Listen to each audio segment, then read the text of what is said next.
Subscribe कीजिए हमारे YouTube channel competitive पाठशाला को और बेल आइकन प्रेस कर दीजिए लेटेस्ट न्यूज़ और जॉब अपडेट्स के लिए। तो गाइस, इस वीडियो में बहुत ही इंपॉर्टेंट अपडेट के बारे में हम लोग बात करने वाले हैं और वो है यूपी सरकार ने लॉकडाउन 5.0 के लिए जो गाइडलाइन है वो जारी कर दी है।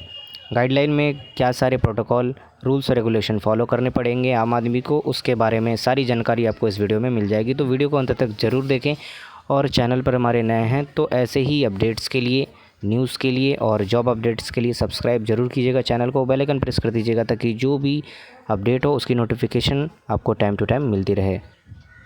तो जैसा कि आप देख सकते हैं, अनलॉक 1 या फिर लॉकडाउन 5.0 में यूपी सरकार ने जारी की लॉकडाउन 5.0 की गाइडलाइंस। रोडवेज़, बस और तथा टैक्सियाँ चलेंगी, ठीक है। और उसके लिए भी कुछ शर्तें हैं जो कि लागू की गई हैं, उसको आगे हम लोग वीडियो में देखेंगे, तो बने रहिए। कोरोना वायरस संक्रमण में लॉकडाउन 5.0 देश में सोमवार से लागू होगा। यूपी सरकार ने इसके लिए रविवार को गाइडलाइन जारी कर दी है। अनलॉक 1.0 के लिए जारी की एडवाइजरी के मुताबिक केंद्र सरकार के अनुसार 1 जून से 30 जून तक प्रतिबंध लागू रहेंगे। उत्तर प्रदेश के अपर मुख्य सचिव गृह अवनीश अवस्थी ने बताया कि प्रदेश में सोमवार से लॉकडाउन 5.0 लागू होगा। इसके लिए भी गाइडलाइन तय कर दी गई है। प्रदेश में अगर कहीं भी एक भी केस हुआ तो कंटेनमेंट जोन का दायरा 250 मीटर बढ़ा दिया जाएगा। अगर 2 केस हुए तो कंटेनमेंट जोन का दायरा 500 मीटर कर दिया जाएगा। और कंटेनमेंट जोन में जो है वो लॉकडाउन का स्ट्रिक्टली पालन करना ही पड़ेगा आपको और सिर्फ ज़रूरी चीज़ें ही मिलेंगी। बेवजह आपको बाहर नहीं निकलना है। जो भी छूटें देश में लॉकडाउन 5.0 में दी गई हैं वो कंटेनमेंट जोन को नहीं मिलेंगी। वाहनों का संचालन 1 जून से होगा। इसके तहत रोडवेज़, बस के साथ में टैक्सी, ऑटो रिक्शा भी चलाए जाएंगे।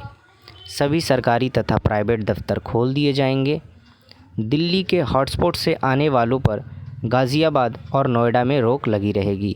दिल्ली में, गाज़ियाबाद और नोएडा में बहुत ज़्यादा केसेस हैं कोरोना के और वो हॉटस्पॉट है, इसीलिए वहाँ पर अभी भी पाबंदियाँ वैसी ही बनी रहेंगी जैसे कि लॉकडाउन 1 में थी। गाज़ियाबाद और नोएडा, इन दोनों ज़िलों के डीएम ने इस बारे में फ़ैसला करेंगे कि दिल्ली की बॉर्डर को खोला जाए या नहीं। प्रदेश में 8 जून से धार्मिक स्थल, शॉपिंग मॉल्स और होटल, रेस्टोरेंट भी खोले जा सकेंगे। इसके बाद जुलाई में स्कूल और कॉलेज केंद्रों के निर्देश के आधार पर खोलना प्रस्तावित किया जाएगा। यूपी में 30 जून तक लॉकडाउन जो है वो जारी रहने वाला है।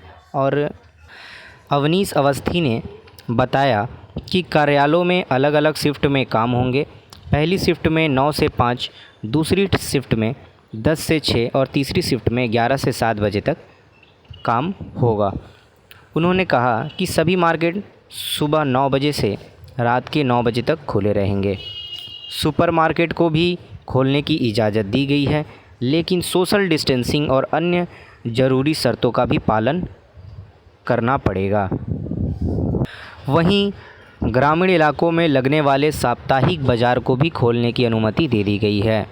उन्होंने कहा कि सोशल डिस्टेंसिंग के नियमों के साथ राज्य में सैलून, स्पा और पार्लर खोलने की भी अनुमति दे दी गई है।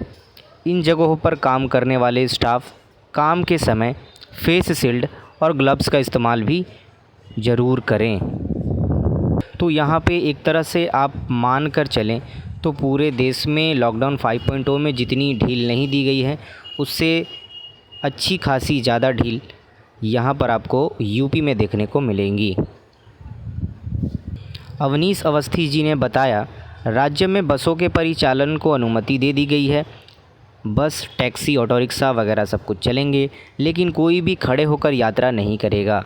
बसों में सीटिंग कैपेसिटी के हिसाब से ही यात्रा की अनुमति होगी, यानी कि बसों में जितनी सीट होगी केवल उतने ही लोग बस में चढ़ेंगे।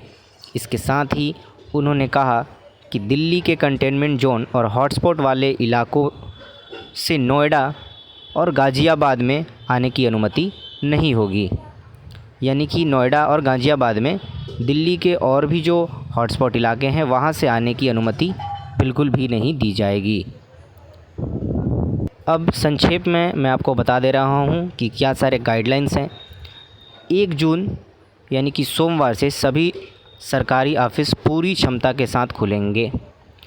बाज़ार रोटेशन बेसिस पर सुबह 9 से रात 9 बजे तक खुले रहेंगे। इसके अलावा सुपरमार्केट, ब्यूटी पार्लर, सैलून भी खोल दिए जाएंगे। एक राज्य से दूसरे राज्य जाने के लिए पास की ज़रूरत भी नहीं पड़ेगी। कोई भी ई पास वगैरह आपको नहीं बनवाना है। प्रदेश में हालांकि नोएडा और गाज़ियाबाद में डीएम ज़रूरत देखते फ़ैसला लेंगे। ठीक है, ये 2 जगहें हैं जहां पे डीएम ने अभी भी जो छूट मिली है उस पे नज़र नहीं डाला है और उसको स्वीकृति नहीं प्रदान की है, जिससे कि इन दोनों इलाकों में, इस दोनों प्रदेशों में जो स्थिति लॉकडाउन 4 में थी वही बने रहेगी, कोई भी छूट नहीं मिलेगी। टैक्सी, कैब, रिक्शा निर्धारित सवारी क्षमता के अनुसार सवारी बिठा के चलेंगे। यानी कि जितनी सीटें हैं उतनी ही सीटें पे लोगों को बैठाना है, ज़्यादा लोगों को नहीं रखना है। रोडवेज़ बसेस चलने वाली हैं। हर सीट पर सवारी बैठ सकेगी, किसी को खड़ा होकर चलने की अनुमति नहीं। यानी कि ज़्यादा लोगों को सवारी नहीं देना है, जितनी सीटें हैं बस उतने लोग ही चढ़ सकते हैं। मैं आपको बता दूं, ये सारी छूटें जो दी गई हैं वो उन जगहों को दी गई हैं जो कि कंटेनमेंट जोन नहीं है। इसके अलावा जो भी अभी कंटेनमेंट जोन में है वो अभी भी प्रतिबंधित है इन सारी चीज़ों के लिए। तो यही अपडेट थी। आशा करता हूँ वीडियो इन्फॉर्मेटिव लगी हो। वीडियो को सभी के साथ शेयर कीजिएगा। मिलते हैं अगले अपडेट के साथ, तब तक के लिए बाय बाय, टेक केयर, जय हिंद, थैंक्स फॉर वॉचिंग।